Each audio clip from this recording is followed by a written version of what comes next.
Dans la technopole de Sophia Antipolis, chez Travel Planet, le patron c'est une patronne. Okay. Tout va bien mon capitaine, je repars. Betty Serroussi suit chaque nouveau client avec attention. Il y a une grosse demande de groupe qui vient de tomber, donc il va falloir qu'on la traite de manière urgente. J'ai entendu que c'était pour le mois de juin. En quelques années, elle est passée d'une petite agence de voyage à Lille à la création d'une plateforme numérique. Un décollage réussi dans ce marché spécialisé du voyage d'affaires. Sa société pèse aujourd'hui 100 millions d'euros. Pour la partie développement et technologie, elle a tout simplement embauché son mari, Tristan. Ce qui est bien, c'est qu'avec ce modèle-là, en plus, on l'a sur toutes les compagnies. La situation l'amuse, même s'il a déstabilisé plus d'un client à leur début. C'est ma femme, la présidente, et ça maintenant depuis 13 ans. Et ça a toujours été, depuis qu'on travaille ensemble, dans cette organisation-là. C'est vrai que chez les interlocuteurs, lorsqu'on le cite, à la fois, je dirais pas critique, mais en tout cas, il relève le point, sans pour autant oser peut-être faire un commentaire qu'il souhaiterait peut-être faire, mais en tout cas, il ne sort pas. Dans le couple, c'est elle qui a eu l'idée de créer l'équivalent d'Amazon pour le déplacement professionnel. Ambitieuse, audacieuse, elle a su réussir dans un monde majoritairement masculin, mais même à son niveau dans l'économie numérique, elle remarque une discrimination latente. On m'a mis l'autre jour, chez American Express, on m'a mis président. On m'a dit oui, parce qu'habituellement, j'ai des messieurs à votre poste. Je lui ai dit, si vous pouviez mettre un E, ce serait sympathique.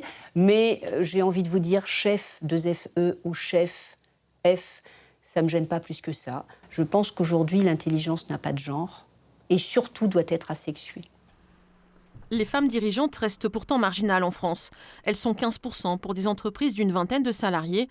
Elles sont pourtant aussi diplômées que les hommes. Alors qu'est-ce qui bloque leur carrière ?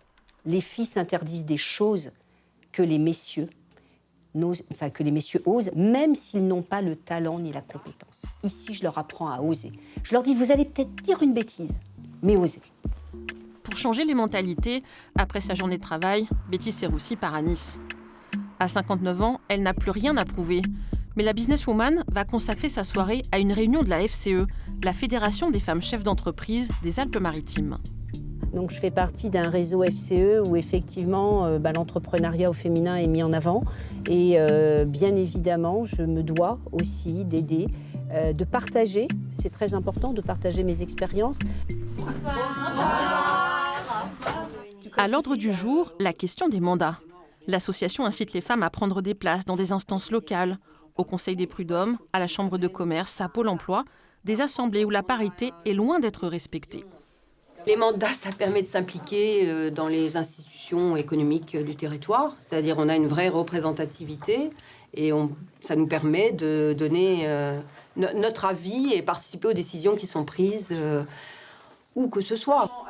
Une trentaine de dirigeantes est présente pour l'Assemblée générale. Betty va leur demander de s'engager.